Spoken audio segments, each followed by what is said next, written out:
Hello everyone, let us start with our question.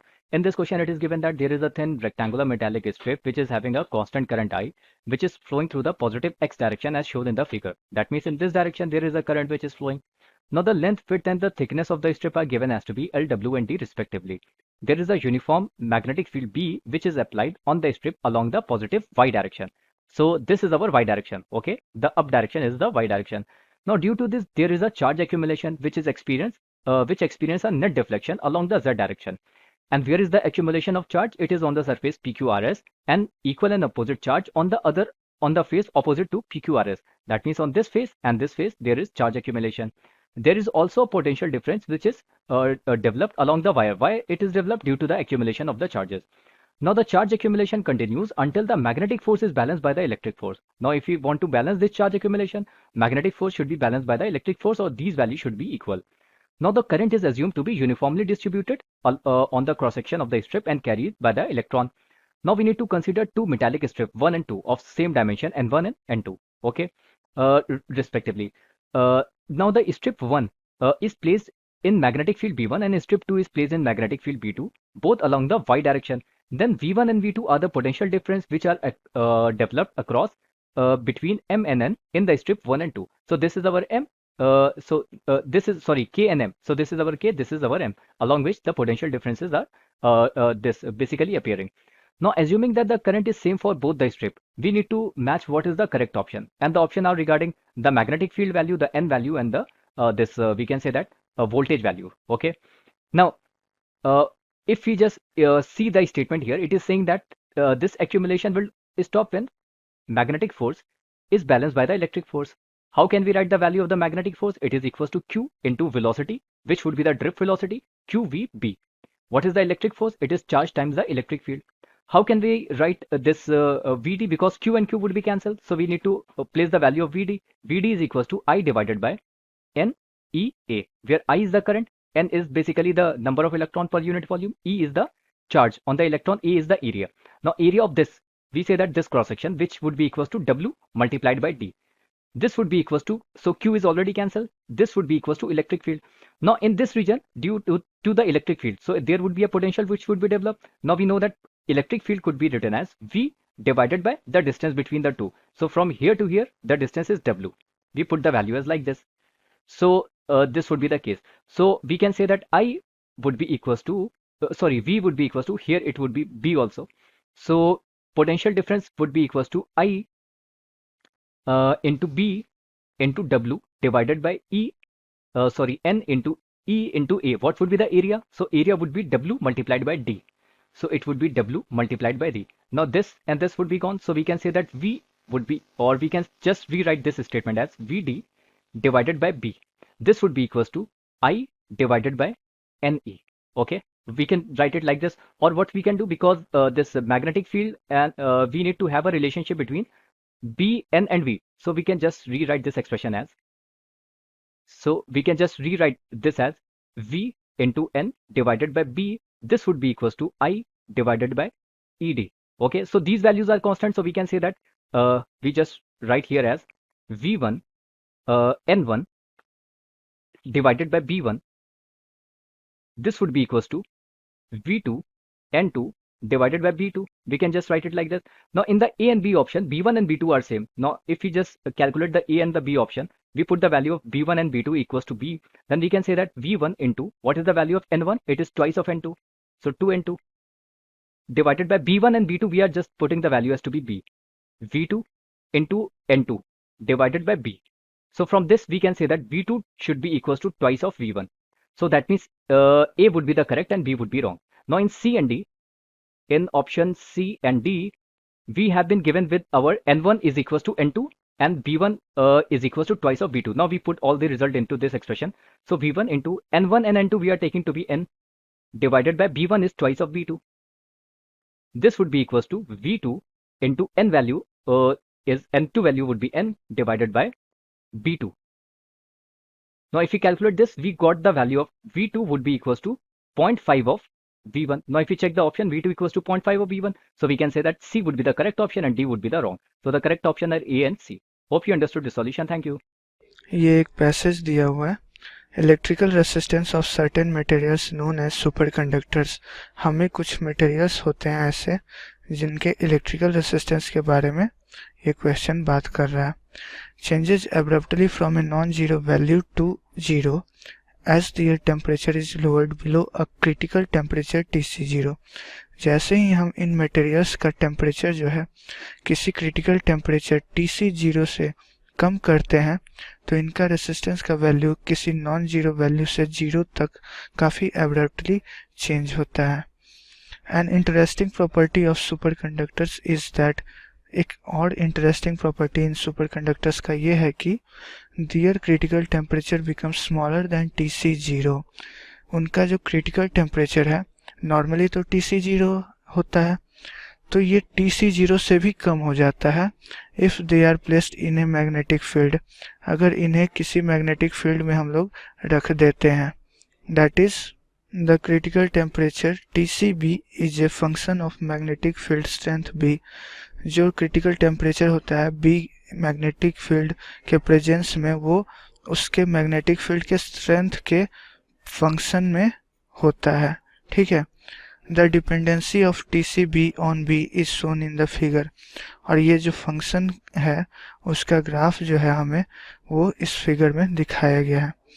तो आप गौर से देखो, जब मैग्नेटिक फील्ड की वैल्यू जीरो थी तब क्या थी, ये वैल्यू जो है वो क्रिटिकल टेम्परेचर की वैल्यू जो है वो Tc0 के इक्वल है। और जैसे जैसे मैग्नेटिक फील्ड बढ़ता जा रहा है वैसे वैसे ये क्रिटिकल टेम्परेचर की वैल्यू जो है वो कम होते जा रही है। तो अब मैं क्वेश्चन पे आता हूँ। क्वेश्चन क्या कह रहा है, a superconductor has Tc0 is equal to 100 kelvin. एक सुपर कंडक्टर है और उसका Tc0 की वैल्यू 100 केल्विन है, यानी कि अगर B इज इक्वल टू 0 है तब जो क्रिटिकल टेम्परेचर है वो Tc0 होगा और वो वैल्यू जो है वो 100 केल्विन दिया हुआ है। When a magnetic field of 7.5 Tesla is applied, जब B की वैल्यू जो है वो 7.5 टेस्ला है तब जो क्रिटिकल टेम्परेचर होगा वो क्या हो जाएगा, it's Tc decreases to 75 kelvin. जो इसका क्रिटिकल टेम्परेचर है वो 75 केल्विन पे आ जाता है। For this material one can definitely say that. तो ये हम लोग क्या कर सकते हैं कि इन चारों ऑप्शंस में से हमें बताना है कि इसी मटेरियल के लिए कौन सा ऑप्शन डेफिनेटली सही है। तो इसमें आप कंसीडर करो ये एक पॉइंट B1 है, मैग्नेटिक फील्ड B1 है इस पॉइंट पे और इस पॉइंट पे मैग्नेटिक फील्ड B2 है। तो इस पॉइंट के कोरस्पॉन्डिंग जो क्रिटिकल टेम्परेचर है और इस पॉइंट के कोरस्पॉन्डिंग जो क्रिटिकल टेम्परेचर है उनमें से कौन सा क्रिटिकल टेम्परेचर कम है, जाहिर सी बात है ये वाला। इसका मतलब कि मैग्नेटिक फील्ड हम लोग जैसे जैसे इंक्रीज कर रहे हैं वैसे वैसे क्रिटिकल टेम्परेचर जो है वो कम होते जा रहा है मैग्नेटिक फील्ड को इंक्रीज करने पे। ये बहुत ही इंपॉर्टेंट रिलेशन हमें पता चला यहाँ से इस ग्राफ को देख के। अब हमारा क्या है, मैग्नेटिक फील्ड 0 है तो ये है, अब मैग्नेटिक फील्ड 7.5 है तो ये है। तो हम लोग इनमें से कौन सा ऑप्शन कह सकते हैं, तो ऑप्शन देख के पता चलना है कि हमें B इज इक्वल टू 5 और B इज इक्वल टू 10 पे एनालाइज करना है। तो सबसे पहले B इज इक्वल टू 5 पे एनालाइज करते हैं। B इज इक्वल टू 0 पे हमें ये वैल्यू जो है वो 100 केल्विन दिया हुआ है और B इज इक्वल टू 7.5, मैं B2 की वैल्यू 7.5 मान रहा हूँ, तो ये टेम्परेचर जो है वो 75 केल्विन है और ये टेम्परेचर 100 केल्विन है। तो जाहिर सी बात है B1 के लिए B1 की वैल्यू अगर 5 टेस्ला मैं रखूँ तो क्या हमें ऑब्जर्व करने को मिलेगा कि ये वाला जो पॉइंट है वो 100 केल्विन और 75 केल्विन के बीच में है, ये तो डेफिनेटली देखने को मिलेगा। तो हम लोग ये बी ऑप्शन आप चेक करो, ये वही कह रहा है, तो बी ऑप्शन तो डेफिनेटली सही है। पहला ऑप्शन क्यों नहीं सही है? पहला ऑप्शन इसलिए डेफिनेटली सही नहीं है क्योंकि हम ये कह सकते हैं कि TCB जो है 5 टेस्ला पे B की वैल्यू अगर 5 टेस्ला होगी तो 75 से 100 के बीच में होगी, लेकिन एग्जैक्टली 80 के इक्वल होगी ये हम लोग कंफर्म नहीं कर सकते हैं। ठीक है, अब हम लोग B is equal to 10 tesla पे देखते हैं। B is equal to 10 tesla कहीं इधर आएगा और भी 7.5 के राइट हैंड साइड में, तो उसके कोरस्पॉन्डिंग जो ये क्रिटिकल टेम्परेचर आएगा वो क्या हो जाएगा, वो लेस देन 75 केल्विन होगा। डेफिनेटली ये बात कहा जा सकता है। तो ये सी ऑप्शन तो गलत हो गया, और डी ऑप्शन सही हो सकता है, मे भी सही हो सकता है, डेफिनेटली नहीं कर सकते क्योंकि ये वैल्यू 75 से कम है। लेकिन एग्जैक्टली हमारा B is equal to 10 tesla पे मैग्नेटिक क्रिटिकल टेम्परेचर 70 केल्विन होगा, ये एग्जैक्टली हम लोग नहीं कह सकते, इसलिए हमारा केवल बी ऑप्शन सही है। Hello guys, so today we have this question that two wire each carrying a steady current I are shown in a four configurations in column 1. Some of the resulting effects are described in a column 2. Match the statements in column 1 with the statement in a column 2. So guys, as we can see here, the list 1, this is the column 1, and this is list 2, it's column 2. And this side in a column 1, as we can see, there we have given a four configurations, and there this side we have given their results, and we have to match which is the right one. And this side we have also given the diagram of that. So guys, so first one is point P is situated midway between the wires. So as we can also see from the diagram that they are the two wires, this and this is the point P which is situated in a midway between the wires. So guys, as we can see from the list 2 that there are a magnetic field and magnet means what we have to do, we have to find their magnetic field and we have to then match which is a correct one. So as we can see here, so there are two wires and point P is placed between them. So we can find the direction of the magnetic field at P due to the wire by the cross rule, and the direction of the force on a wire due to the other is calculated by the direction of the cross product of direction of current and direction of magnetic field. So I can write here that in A part, then this F will be then equal to current charge current into magnetic field, and these are the vector quantity. So now uh, we can say that by thumb rule the magnetic field lines at P due to both wires are in opposite direction, and since it's a midpoint, so they are equal and opposite. So I can write it here also that by thumb rule, by thumb rule, thumb rule, the magnetic field lines at P, the magnetic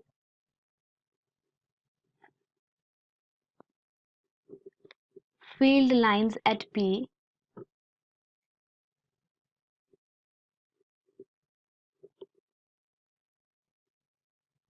at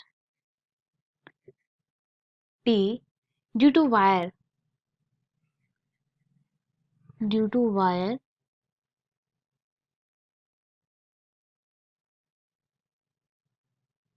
okay, whose wire? Both wire. So they both are in opposite direction, are opposite direction, opposite direction. Okay, and since it's midpoint, so as we know that the P point is placed between the wires, so since it's midpoint, it's midpoint, midpoint. So guys, they are equal and opposite by symmetry, hence the resultant field is 0. So I can write here they are they are equal and opposite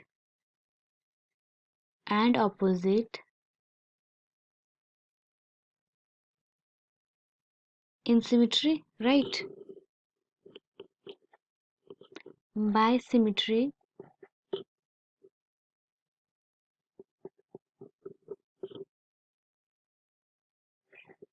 So what will happen guys?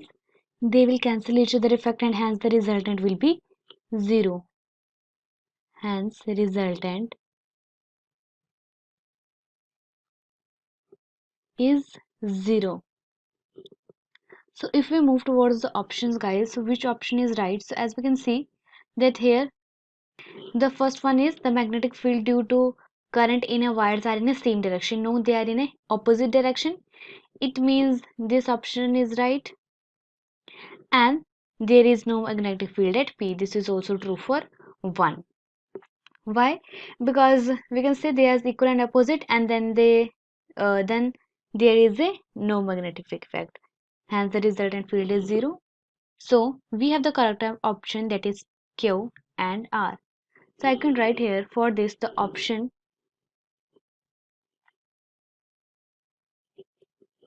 Q and R is true. Q and R. Now move towards the second one. What was the second one? So guys, we can see that here point P is situated at the midpoint of the line joining of the centers of the circular wires which have the same radii. As we can see, there are two circles, and here we have a point P. Now for this we have also check it out which one is true.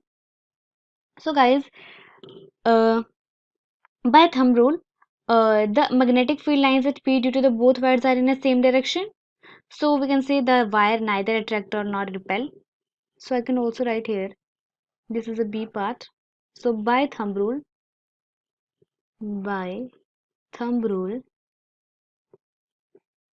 thumb rule. So guys, apply on infinite simul paths of the sense of the direction of the magnetic field. Okay, as I can also write it here that apply on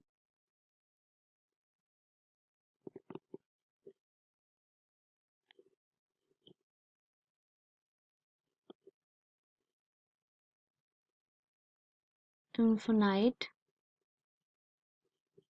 simul paths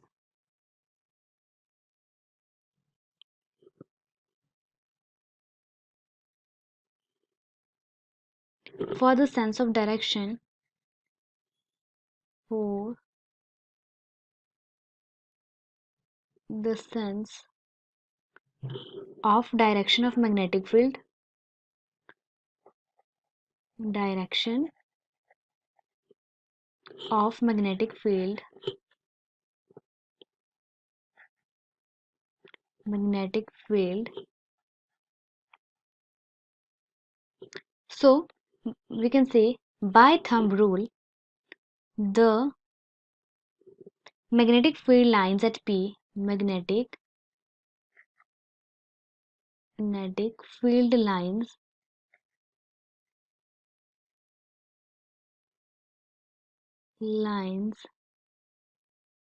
at P due to both wires, due to both circular wires, due to both wires are in same direction, are in same direction, same directions. So guys, if they are in the same directions, what will happen? They will neither repel each other not attract, right? So I can write here, they will neither, the wires are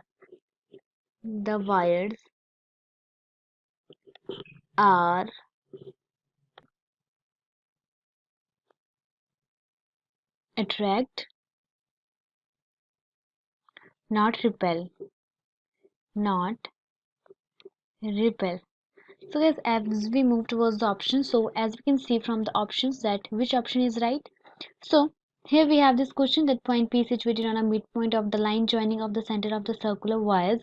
So as we can see from the answer that they will neither attract nor repel. It means they are in the same direction. It means the option this will be true for B.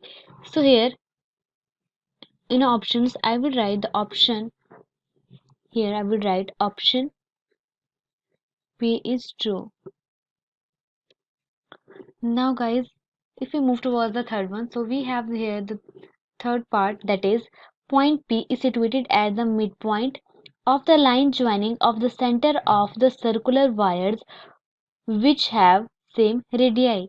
And this side we have given this diagram that we have these two circular wires, and here we have the point P between them. So by thumb rule, the magnetic field lines at P due to both wires are in opposite direction, And since it's midpoint here, as we can see the P is midpoint, they are equal and opposite by symmetry, hence the resultant field is 0. So the direction of the force each y towards each other, as it can be seen from here guys, then they will, so now you can write here in the C part, as you can say guys, by applying thumb rule, magnetic field P d2. So guys, as we done it earlier as in a part, this is same as here, this is same as here. So we will write here that they are equal and opposite by symmetry, they are equal and opposite by symmetry, and opposite by symmetry, by symmetry,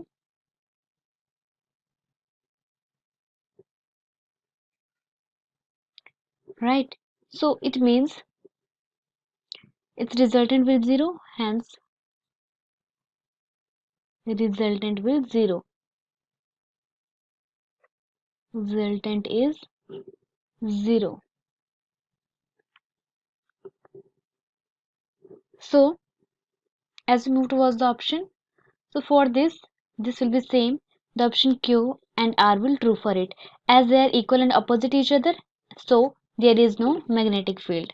So can write option Q and R is true for it, Q and R. Now move towards the last one. So here the fourth configuration is given, that is point P is situated at the common center of the wires. So as we can see that this is a wire 1, this is a wire 2, and between them it is the point P which is situated between the center of the both wires. Now for this we have also the thumb rule. So by if you apply here the thumb rule, so I can write here that by applying thumb rule, so guys in a D part here we will write by thumb rule magnetic field line at P due to both wire are in opposite direction, and since the radius is different, so here firstly I will write by thumb rule, by thumb rule magnetic field lines at P, magnetic magnetic field lines at P, at P due to both wires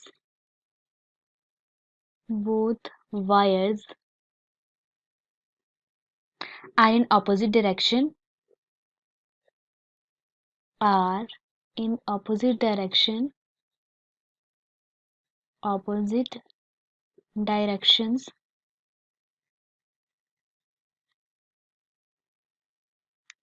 and since the radius is different, and since the radius is different, the radius is different, is different, so the resultant field is non-zero, and so resultant field is non-zero, is non-zero,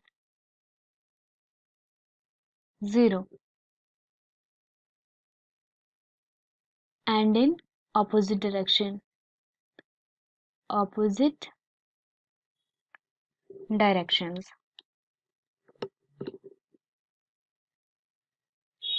direction. So guys, as we move towards the options, so we can see that which option is right. So here this option is not true for this because this is in a opposite direction and this is no magnetic field. So guys, it means the magnetic field at P to the current in a wire in a same direction. Why? As we can see from the answer, that here the thumb rule, magnetic field line at P due to both wires are in opposite direction, and since the radius is different, this is opposite direction but the radius is different, so the resultant field is non-zero and not so guys here this is not 10, this is not. So as we can see for this the option P is true, so option P. So I hope guys now you understand these all questions. So thank you guys.